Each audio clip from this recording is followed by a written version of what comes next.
everyone, welcome back. Welcome to a new review of the ISE. I'm not quite sure how to pronounce it. Everyone in Japan's probably going to hate me.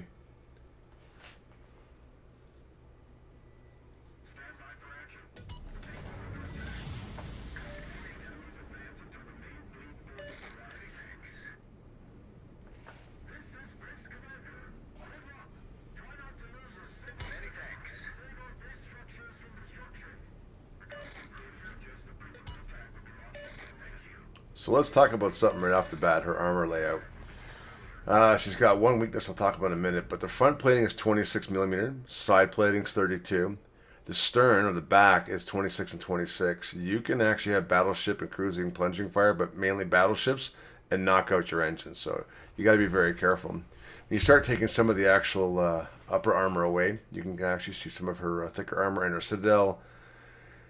Her bulkhead, 230, 140, not great. 299, still not great. And underneath the bow, not great. You gotta be very careful. Do not, under any circumstances, give a broadside to this boat. Especially to a battleship, you're going to get hurt a lot.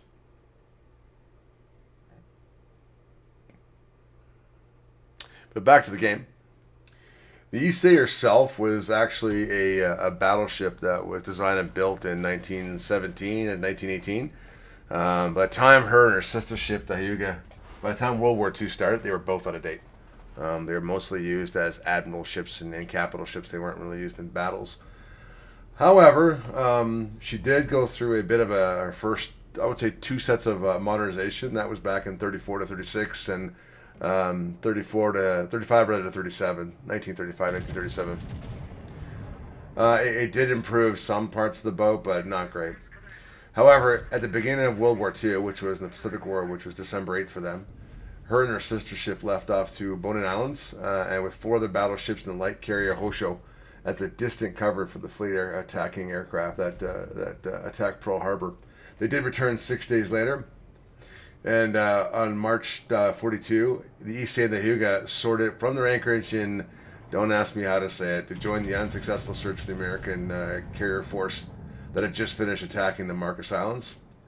And then similarly pursued but did not catch the American carriers that had launched the Doolittle raid on April 18th of 1942. When her and her sister ship were doing some gunnery work in May the 5th, they actually had a bad accident on the Hyuga that killed 51 crewmen. Now, right now, you're about to shortly see, as I slow down, the Viper's launch. What are the Vipers? Well, she does carry torpedo bombers, one full squadron of M6A Siren aircraft. They do have a limited torpedo range of 2.3 kilometers. Their torpedo speed is 35 knots, so they are dead slow. So you got to come in close and drop. She has good capabilities for launching. But I say the Viper, that's from Battlestar Galactica, because that sounds like the Viper's taking off through the tubes. This, to me, is part of the fun of the ship. This modification was started in 1943 when they modified the ISE to put these float planes on. Now, this class of plane did not exist, to my knowledge. There was a class very similar to it that existed on the I-400 submarines and would carry three of them. Kind of wonder if World of Warships is going to put an I-400 in the game with three aircraft so you can bomb people. Yeah, I don't want to give me any ideas. They probably would. But anyway, she fires 8 torpedoes. They don't do a lot of damage. You can get somewhere between 8 and 10,000 sometimes on a battleship, sometimes almost nothing. But it's very limited to what the damage you can do.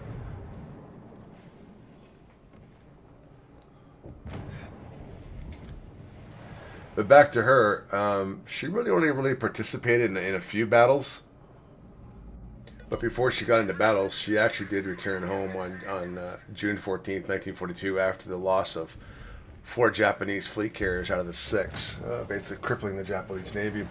The whole entire plan was to replace her with a hybrid carrier conversion that would have float planes like you just saw, or the Vipers, I like to call them. That took her basically from that time to about September of 1943. After completing her sea trials, the ISE was attached to the Imperial Japanese Navy Academy at, don't ask me to say it, and ferried troops and munitions to the naval base at Truk and Atoll. Truk at the Atoll was actually their version of Pearl Harbor. It was their main staging area. It had been owned for quite a bit, but that's a whole different battle. The first real battle that she actually participated was the Battle of Cape Engao in October 1944.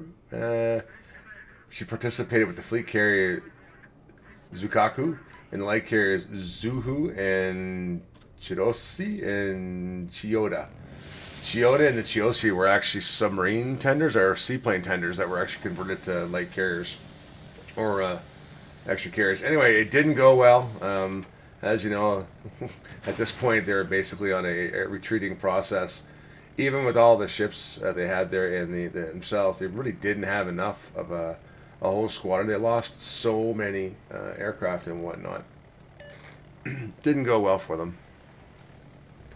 Now, late in the war, we're talking, early November, we're talking 1944, 1945. Basically didn't participate in pretty much anything, and pretty much by the end of the war, she was taken out. In fact, in July, she was attacked repeatedly in the bay, Kur Island Bay, I think it was, Kur, and just decimated with her sister ship. A lot of Japanese boats and ships were in that port, in the Kur Harbor, were destroyed from Task Force 58. They were hit multiple times with bombs. Eventually, her and her sister ship were scrapped in 1946 and 1947, but didn't have an illustrious career, but it is what it is.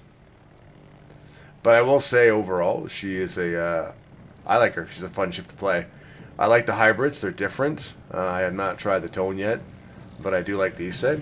I play it in operations, and I do play it in random battles. I don't really mind. To me, it's a lot of fun. I know people do complain about it, but I do like it because it is fun. There's also a little twist at the end of this game, which is makes it a bit more fun.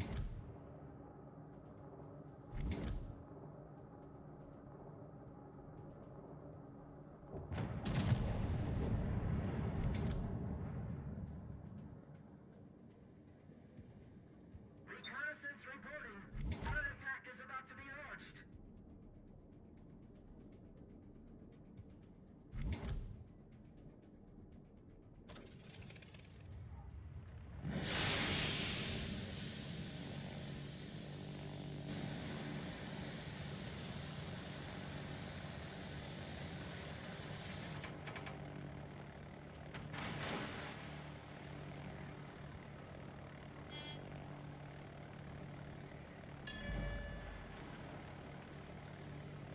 On this next attack, I'm going to do a bit of a spread because I have 8 torpedoes on the Freytag and the Kaiser. I'm not going for the Itchy, so you just turn in and arm, and away you go. This is what makes the ISE a lot of fun because it's got torpedo bombers. I'm hoping to slowly hit 2 of them. There's also another thing I want to show you that's coming up here about this. I'm going to get hit here with HE, and as I told you, and I'll show you my captain skills a bit later here. I'm burning for just over 30 seconds instead of 60 like most battleships. I have the ability to reduce my fire but upwards of 30%, so it does happen. I take every opportunity to actually reduce my fire. But back to the old boat herself, that's her main batteries. As I said, they're 4x2, 356. They got rid of 2 turrets to put the flight deck on. Her secondaries, I spec mine up for 6.6 kilometers because that's all I need for destroyers. And it fires enough for me, I don't mind. And the main range is 21.4 kilometers, which is more than enough. It's like a Fuso or like a Hyuga. I have no problem with that. I like that.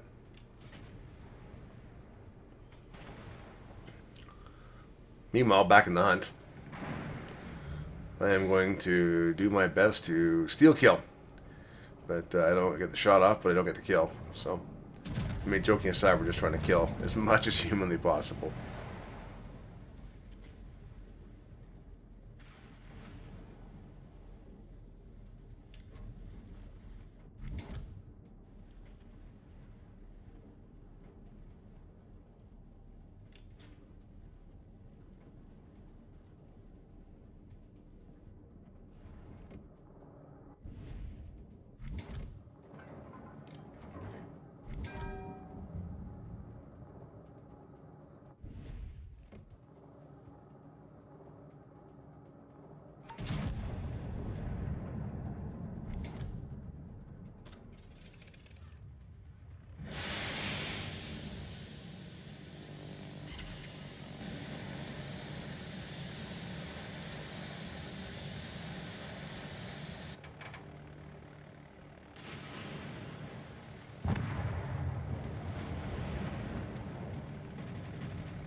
Well, as you can see, things are starting to heat up here. My team is dropping like flies.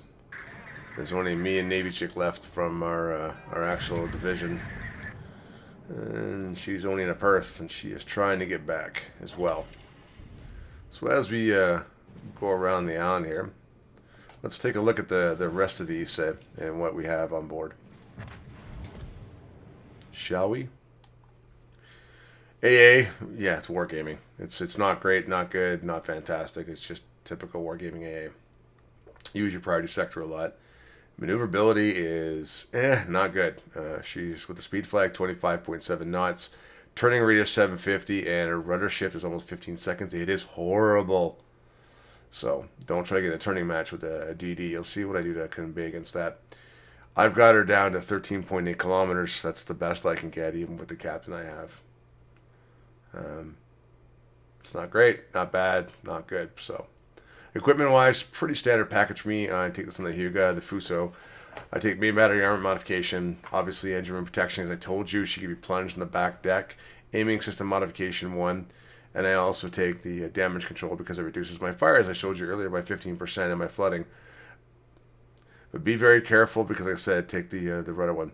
Camo, pretty straightforward. It's a pretty standard camo. My signal flags, I have battleship row there. I do take secondaries. Time consumables, speed flag, fire, flooding, more fire. Pretty standard for me. I take all the economic flags, I have them, and I do take specialty flags because they do help with XP and bonuses. Now, as for the captain, straight up for me, I always take on a battleship gun feeder because I need to change my loadout. This is the one I told you about for acquiring torpedoes. It does help with the rudder shift. You take a 1 instead of 2 torpedoes or more. I do take long range for my secondaries, obviously a adrenaline rush to help that, and my planes. I do take the basic survivability. It does help the fires, concealment, and obviously I take, like every battleship, fire protection expert. Sorry. And back to the game as I go around this island. There's, like I said, a bit of a twist to this match, and it's coming up. My team is not doing progressively well, and it's now just me and Navy Chick. So yeah.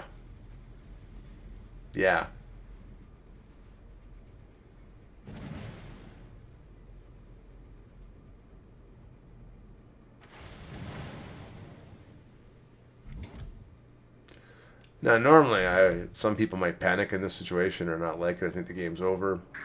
Nah. It's not over till we're both dead. And a win's a win. I'm coming to stop behind this island here because I want to launch my Vipers and get a drop in without being shot at.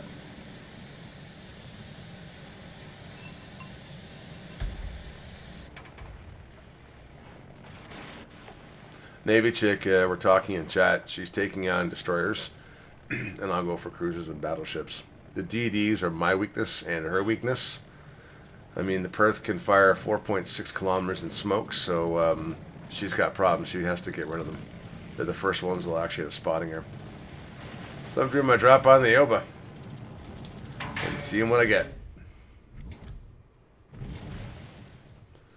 And coming out from behind the island. 2 floods and 5 hits. Not bad. One of the tactics is basically shoot with this, launch your planes, do a quick attack, and then come back and shoot. The other thing is you can see that my planes will reload in 1 minute. You can fly around and pretend you're an aircraft carrier spotting, do a drop, and then come back and have planes ready to go again. So again, not bad.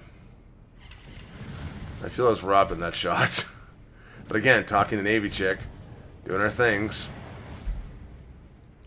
Do as much damage as possible.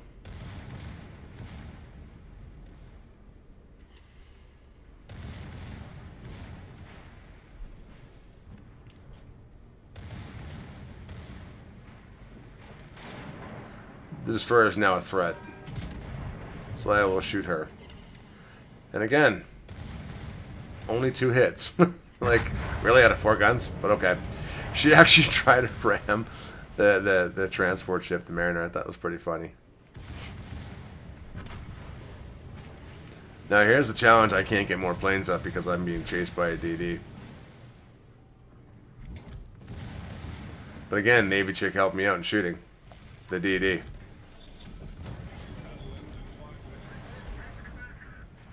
This one's going to come down a bit to the wire.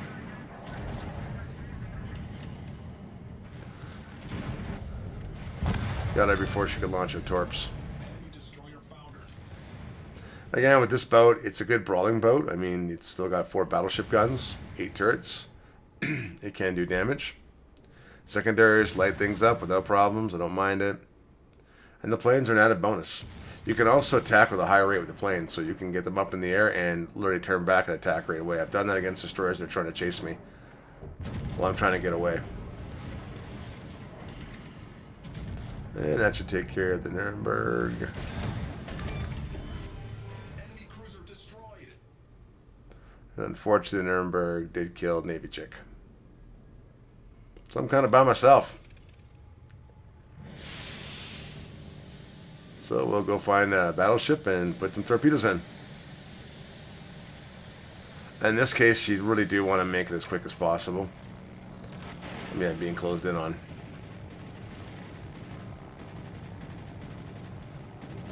And we drop.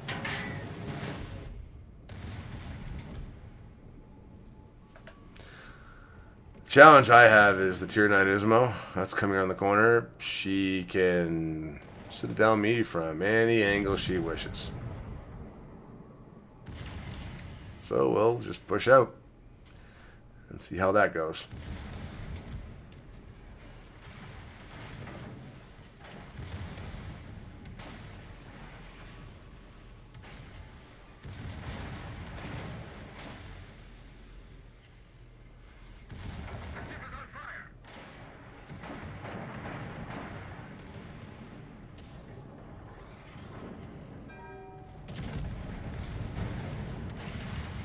Again, I feel I was robbed on that one.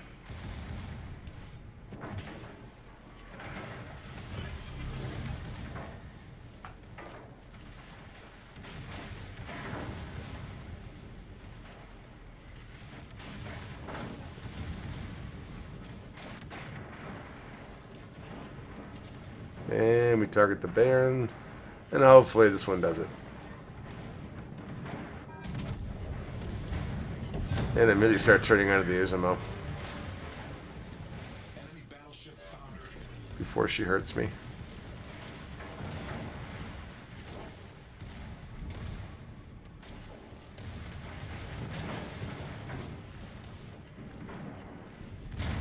Not 100% sure why she wants to ignore me, but and of course her secondary set me on fire instantaneously, 2 of them.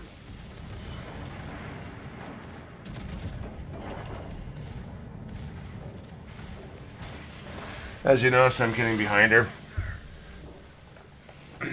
She has no main guns behind her. 3 main turrets up front. And again, here's the feature I told you on the aircraft. She actually does turn quite a bit and quite fast. And I can get off my torpedoes and get my guns firing.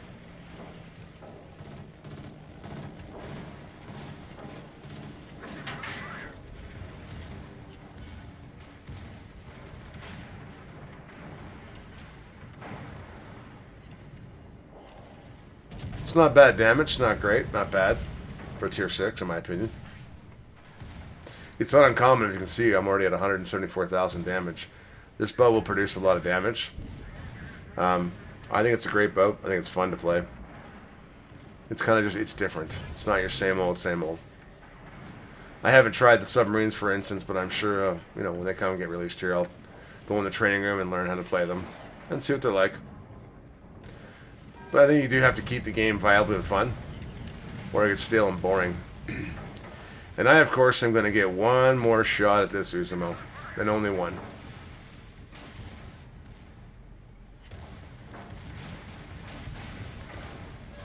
Well, I really do hope you actually enjoy this video, and enjoy the replay. Smile, Izumo. I'm glad I didn't actually focus on me, or I wouldn't have made it. But hey, as always, thanks for coming out. Stay safe, take care, and I'll see you next time. Bye for now.